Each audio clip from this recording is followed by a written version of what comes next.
Karen floods gas station by smashing pump because it refused her credit card. Karen always drove like she owned the road and the world. Her oversized SUV, polished to a mirror shine, roared down the rural highway like a conquering queen returning to her castle. The vehicle was obnoxiously large, covered in decals that screamed wealth and status, and reeked of entitlement.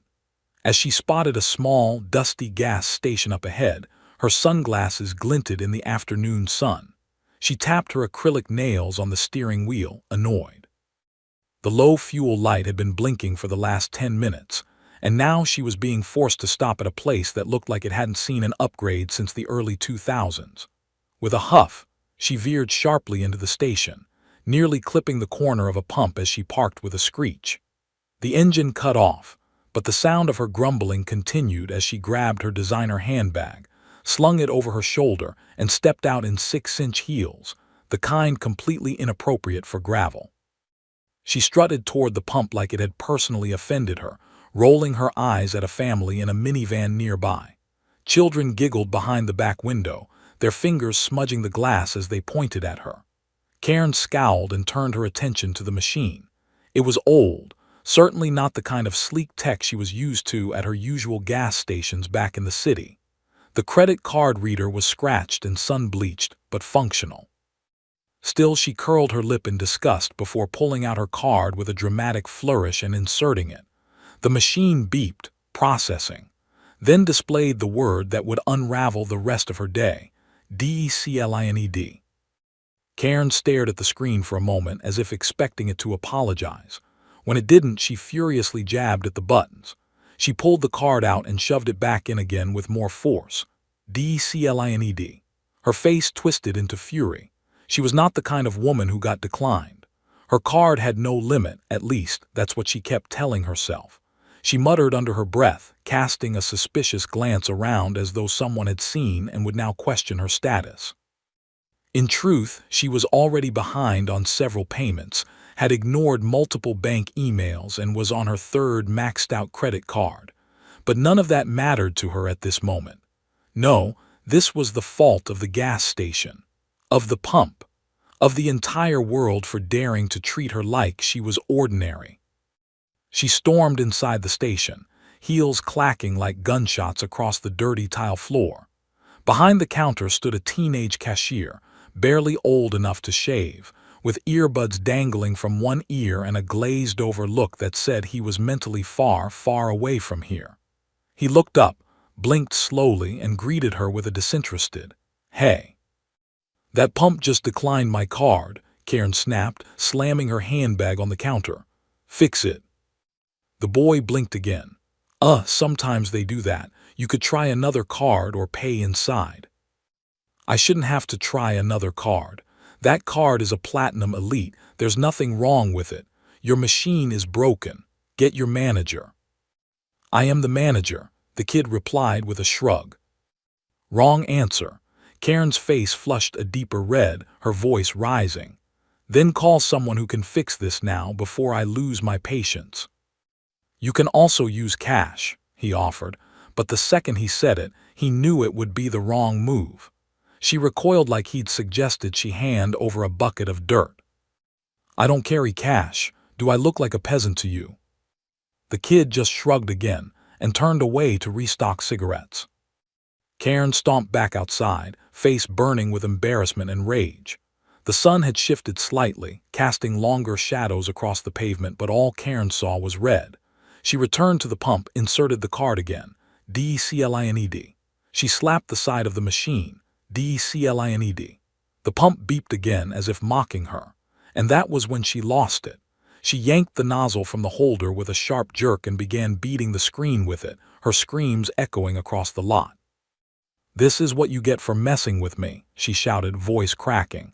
"This is your fault, you piece of junk." She swung again and again, until the screen cracked. Gasoline sprayed suddenly from the loosened hose connection, drenching the ground beneath her feet. She shrieked as her shoes got soaked, stepping back but still holding onto the pump. The alarm system kicked in, screeching sirens blared from speakers atop the pump structure, and a red strobe light began flashing like a scene from a disaster movie. Customers dropped their sodas and fled. A man in overalls ran from the garage bay yelling something Karen didn't hear. The teenage cashier pressed an emergency shutoff, but the damage was already done. A massive puddle of fuel now pooled under her SUV and stretched out across the lot like an oil slick. Karen jumped into her vehicle, tracking gasoline across her floor mats, and with a roar of tires she sped out of the station, leaving behind a haze of fumes, a crowd of shocked witnesses, and the smell of chaos. Alarms still blared as the gas station manager finally reached the pump, hands on his head in disbelief. Cameras had caught everything. Police were already on the way. The clerk inside replayed the footage twice before saving it to a flash drive and quietly muttering, "This is going viral for sure." Karen didn't look back.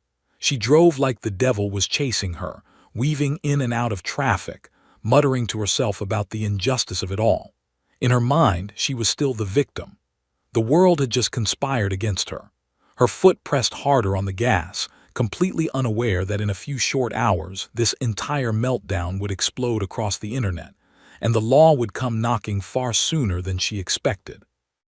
The cheap roadside motel sat like a forgotten blister on the edge of the highway, its peeling yellow paint and buzzing neon sign barely visible beneath the late afternoon haze. Karen pulled her SUV into the cracked parking lot with a hard swerve, gravel kicking up behind her tires. She glanced at herself in the rearview mirror, adjusting her hair and wiping a smudge of something oily from her cheek.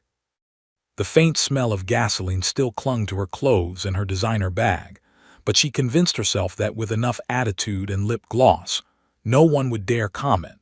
She parked in the space closest to the entrance and stomped toward the front office, heels clicking on faded concrete. The door creaked as she pushed it open, revealing a dimly lit lobby with a worn counter, a dusty ficus plant, and a bored-looking desk clerk in his late 20s who barely lifted his eyes from a crossword puzzle. Karen dropped her handbag on the counter with a dramatic sigh, tilting her head as if she was blessing the place with her presence. "I need a room, quiet, clean, and preferably one that doesn't smell like bleach and broken dreams." She tossed her card on the desk without waiting for a response. The clerk raised an eyebrow, flipped his name tag into view, Jesse, and gave her a tight, unamused smile. "Sure, we got plenty of those, but first I need a name for the reservation." "Put it under Victoria Stone," she snapped. It wasn't her real name, but in her mind that was a necessary precaution. The whole gas station thing, just a misunderstanding. If she stayed low, didn't post online, didn't use her real name, this would all blow over. Besides, it wasn't her fault the machine broke. She was the one assaulted by faulty tech. The world was always out to punish strong, successful women like her. Jessie typed slowly, clearly not rushing to meet her expectations. Karen rolled her eyes and began tapping her nails on the counter again. "Is there a spa here or something? Maybe a hot tub. I need something to calm my nerves. I've had a day." Jesse chuckled under his breath. "Lady, this is the Lone Star Inn. Closest thing we got to a spa is the ice machine working on Tuesdays." Karen didn't laugh. Instead, she huffed again and snatched the room key when he handed it to her. She turned to go but stopped short, looking around at the dim, stale-smelling lobby. "This place better be quiet," she said sharply. "I have a migraine, and if I hear a single screaming child or dripping faucet, I will demand compensation." Jessie stared back without blinking. "Sure thing, ma'am. Room 12 down the hall to the left. Ice machine's broken, again."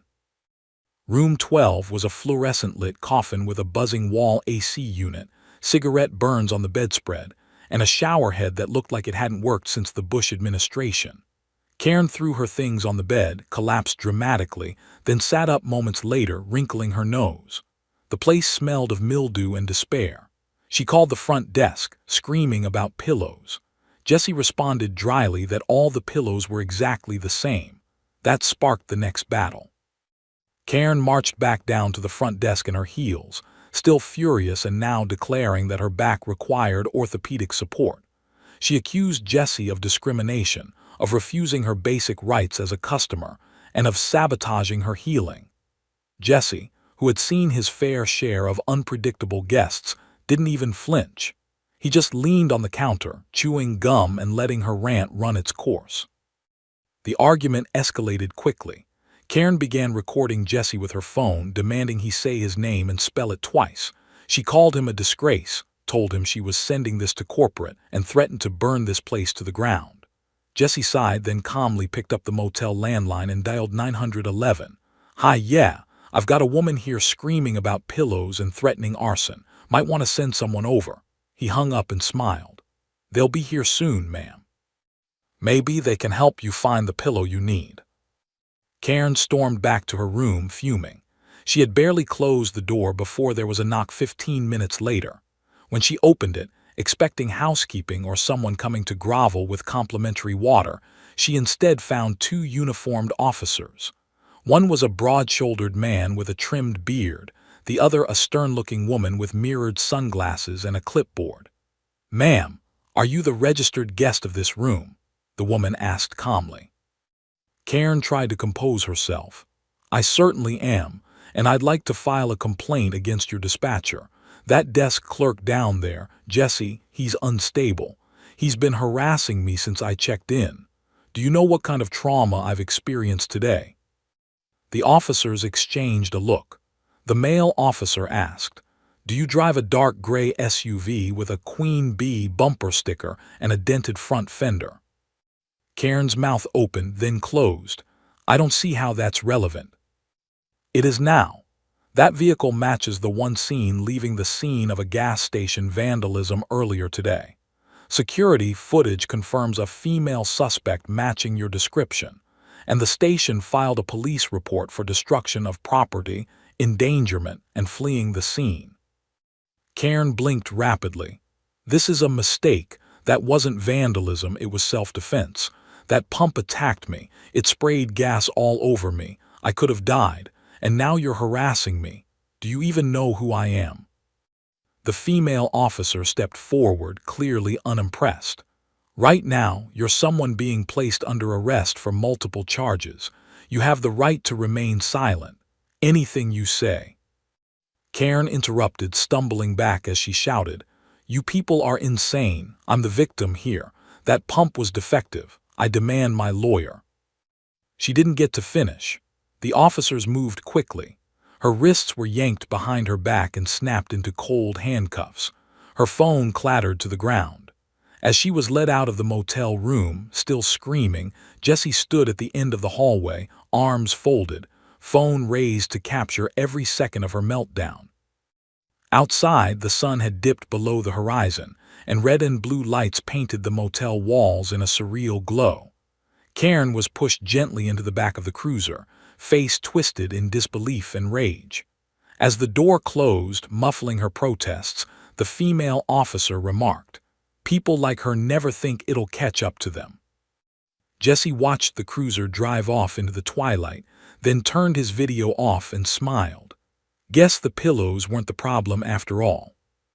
The viral storm hit within hours of Karen's arrest, and it spread like gasoline on fire. Fitting, considering how it all began. Security footage from the gas station had already been uploaded by the manager, stitched together with cell phone recordings from multiple angles. One clip showed her screaming at the pump, violently yanking the hose and smashing it against the screen. Another angle captured the moment fuel began flooding the pavement, with customers fleeing and alarms blaring. But the clip that truly lit the internet on fire was the dashcam footage from a customer sitting at pump 4. It had perfect audio. Karen's enraged voice screeched, "I am not a criminal, you stupid machine." Just seconds before she hurled the nozzle one final time and sent gas spraying across the lot. The video was posted on TikTok with the caption, "Pump Karen unleashes chaos," and within 3 hours, it had over 2 million views. News outlets quickly picked up the story, spinning headlines like "Rogue Customer Drenches Station in Fuel Meltdown," and "Woman Assaults Gas Pump in Fit of Entitlement." By nightfall, Karen's face was plastered across every major social media platform, stitched into memes, GIFs, and even auto-tuned remixes. At the police station, Karen was still clinging to the last shards of denial, packing in her holding cell and demanding better lighting, better treatment, and better customer service. She insisted the entire situation was a fabrication, a result of her being targeted for being a strong woman with high standards. She was convinced the gas station was going to be sued into oblivion once she got her celebrity lawyer on the case.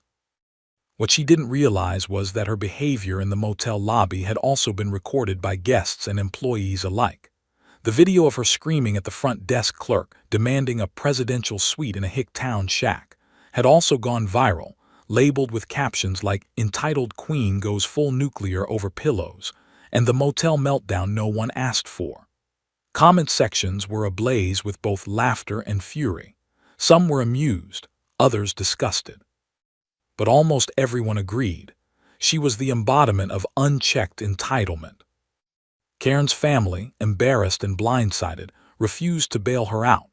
Her sister issued a public statement saying they hadn't spoken in over a year and that Karen's behavior was unacceptable and dangerous. Her employer, a mid-level corporate HR firm where Karen had once prided herself as a regional compliance supervisor, quietly scrubbed her name from their website and issued a swift termination notice, citing behavior unbecoming of company values. The impact was immediate. Karen's social media accounts, once filled with filtered selfies, motivational quotes, and humble bragging captions, were now overrun with hate comments, trolling, and duets of people reenacting her meltdown. Her LinkedIn page, which she had previously boasted about as being carefully curated for peak influence, was suspended due to mass reporting. She had become a cautionary tale, a digital punching bag for the collective frustrations of a world tired of entitled tantrums. Back in the jail's holding area, she was finally visited by a public defender named Grant Wallace, a weary but sharp-eyed man who clearly had handled his fair share of difficult clients. He sat across from her with a stack of papers and an exhausted sigh. "Ms. Langley." "It's Mrs. actually. Not that it matters anymore. Everyone's out to ruin me." "This is a witch hunt," she interrupted, arms crossed and chin tilted up. Grant blinked slowly and set the papers down. "Right. Well, Mrs. Langley, you've been charged with multiple counts: vandalism, reckless endangerment, fleeing the scene of a crime, interfering with emergency procedures, resisting arrest. And that's not even including the damage to the gas station and the fuel leak, which is now being calculated into the tens of thousands." Karen scoffed, "All because of a broken machine. I was the one doused in gasoline. I should be suing them." Grant didn't flinch. "Unfortunately for you, they have very clear footage, multiple witness statements, and now you've gone viral. This isn't just a local case anymore. It's being broadcast nationally. You're a recognizable figure now, and the DA wants to make an example." Karen opened her mouth to protest, but the weight of those words silenced her for the first time. "An example?" she asked, her voice dipping into disbelief. Grant leaned forward. "Yes, and it doesn't help that you have a history of outbursts. I have here complaints from several businesses: a mall security incident, 2 coffee shops where you were banned, 1 airline gate dispute, and a Karen compilation video that's already passed 300,000 views. The judge isn't going to buy the victim routine. I suggest we aim for damage control." She stared at the table, lips tightening. "They'll see I was provoked. That machine." "Machines don't provoke," Grant said firmly. "People provoke, and the people watching don't see a broken machine. They see someone who endangered lives over a credit card." Karen's bravado faltered. "How bad is this going to get?" Grant gave her a long, level look. "You'll be arraigned tomorrow. Given the evidence and the public reaction, there's a good chance the judge will deny you bail, and then comes the trial. If convicted on all counts, we're looking at real jail time, years, and a record that will follow you for the rest of your life."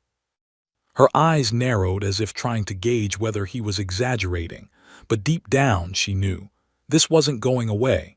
The gas, the sirens, the looks from everyone at the motel, the police arriving with her name in hand. She had gone too far and the world had finally caught up to her. Grant stood up, gathering his papers. "I'll do what I can, but I strongly suggest you think about showing some remorse in court. Juries aren't kind to arrogance, especially not when they've already seen the worst of it on their phones." Karen didn't respond. She just sat there, staring blankly ahead, the faint sound of laughter from a nearby TV drifting into the holding area. Yet another replay of her meltdown, now reduced to a meme for public consumption. The screen showed her flailing with the pump, followed by captions in bold white text. "When the gas pump says no, but you're used to hearing yes." For the first time in a very long time, Karen didn't have a comeback. The courthouse buzzed with quiet tension the morning Karen Langley was led in, wearing a beige prison-issue jumpsuit, her wrists cuffed and her chin lifted in defiance. The media had gathered outside since dawn, their cameras pointed toward the steps, hopping to catch a glimpse of the woman who had become a symbol of viral entitlement. Protesters had shown up too, some holding signs that read "Justice for Service Workers," others waving placards parodying Karen memes. A few even wore fake blonde wigs and sunglasses, mocking her infamous meltdown with sarcastic reenactments. Karen was ushered in through a side entrance to avoid the spectacle, but inside the courtroom, she found no escape from the eyes that followed her. The gallery was packed with press, local residents, and curious onlookers who had watched the gas station footage dozens of times. A court sketch artist's pencil danced across her pad as Karen took her seat, flanked by her public defender, Grant Wallace, who looked like he hadn't slept in days. The judge entered with a heavy thud of the gavel, calling the room to order. Judge Rowan was a stern woman with silver hair pulled into a tight bun and a reputation for zero tolerance when it came to defendants who showed no remorse. Her gaze was sharp, her tone flat as she began the proceedings. Karen's charges were read aloud, each one landing like a weight around her neck. Vandalism of private property, reckless endangerment, fleeing the scene of a hazardous incident, obstruction of justice, resisting arrest. The list was long and damning, and the courtroom shifted uncomfortably as each offense echoed off the marble walls.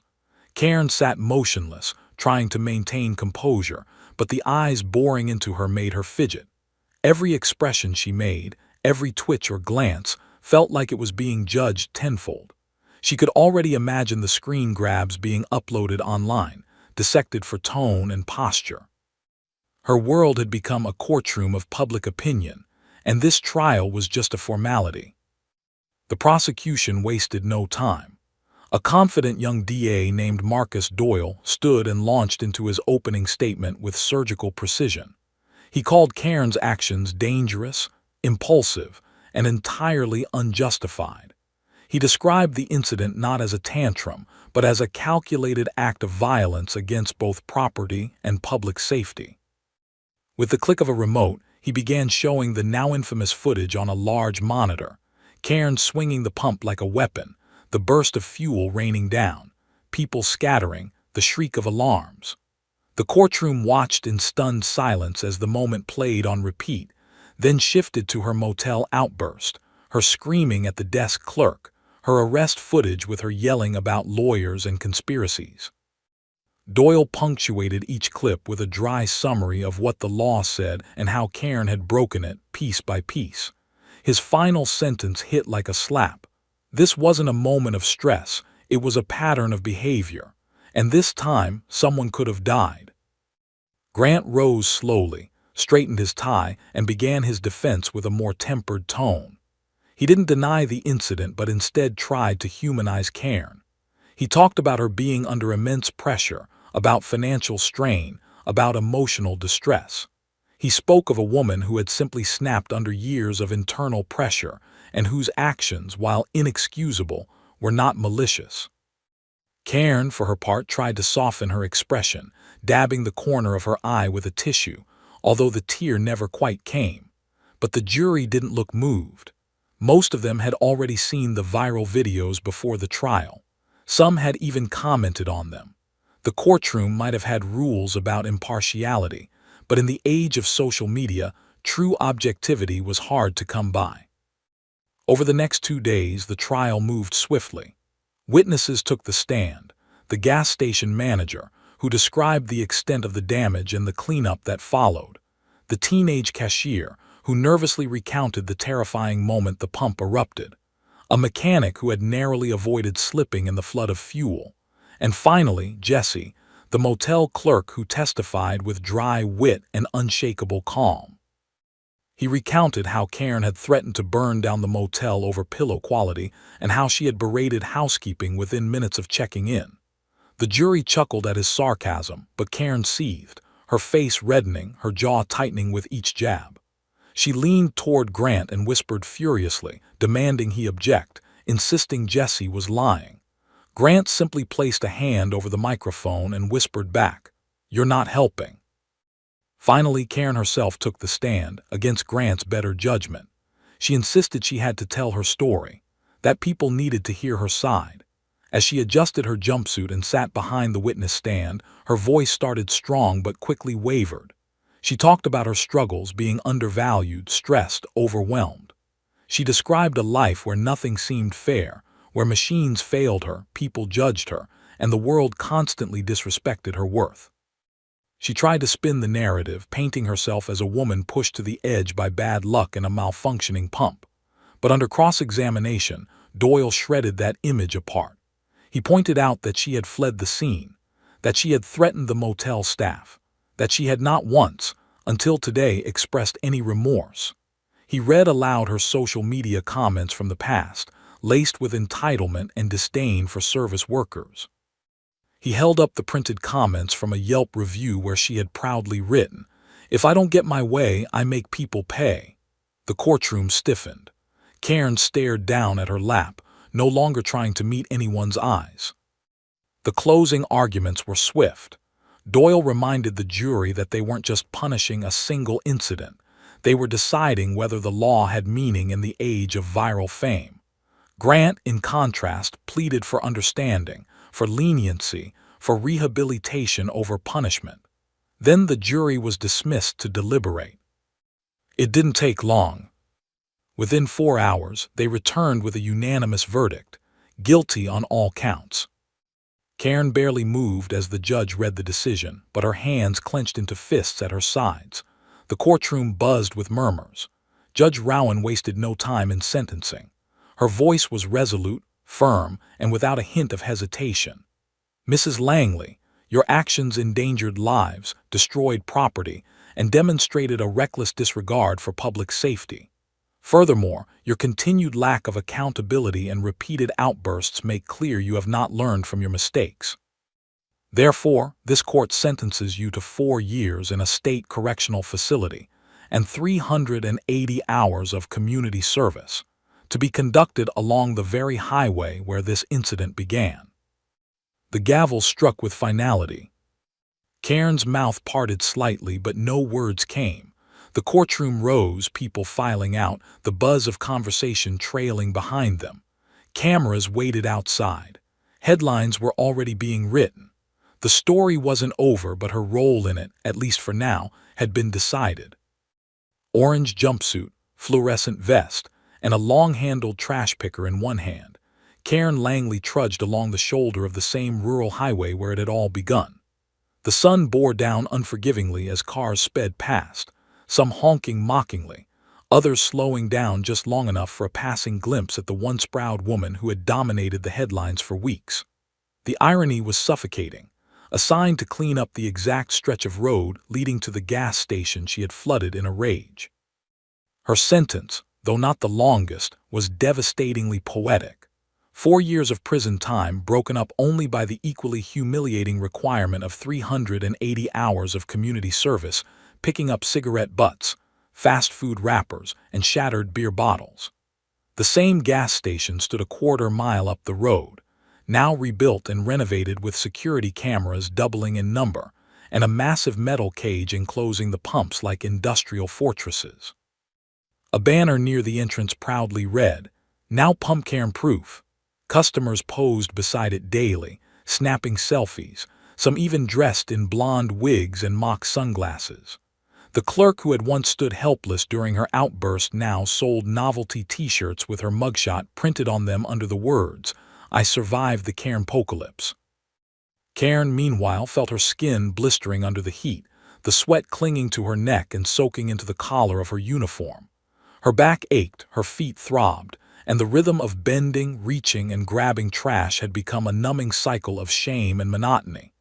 Other inmates in the work detail murmured among themselves, occasionally laughing when they thought she couldn't hear. But she could.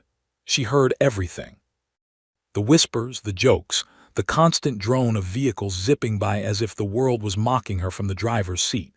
Children in passing minivans pressed their faces to the glass and pointed. Once, a teenager rolled down his window and yelled, "Where's your platinum card now?" before his friends burst into laughter and the car sped away.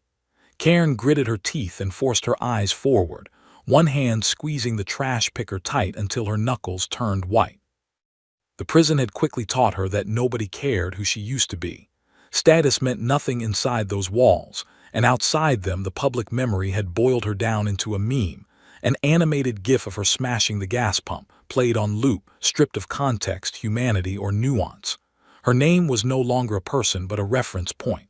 Don't go full Karen, people warned online. Remember the gas pump meltdown. She had become an example, just like the prosecutor promised. Months passed inside like slow-moving sludge. The prison schedule was rigid and punishing. Meals were unappetizing and silent.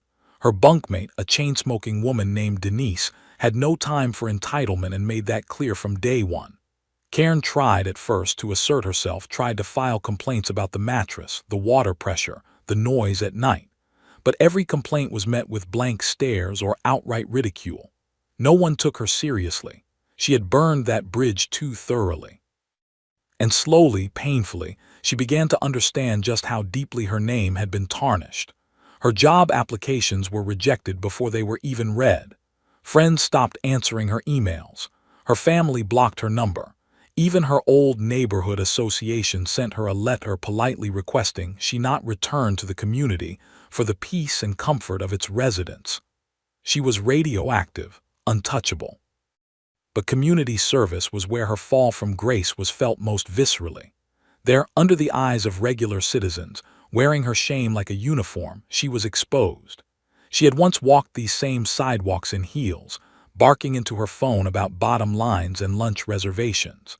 Now she was scrubbing gum from concrete and pulling weeds from sidewalk cracks while being ignored by the very people she used to condescend to. The public no longer feared her. They pitied her. Worse, they mocked her without hesitation. She had no power, no voice, no authority. The world had moved on, and she was just a shadow of a headline, dragging a trash bag through dust and gravel. One particularly grueling afternoon, as she picked trash near the edge of a ditch, she noticed a small boy drop a candy wrapper and begin to walk away. She instinctively snapped, "Hey, pick that up."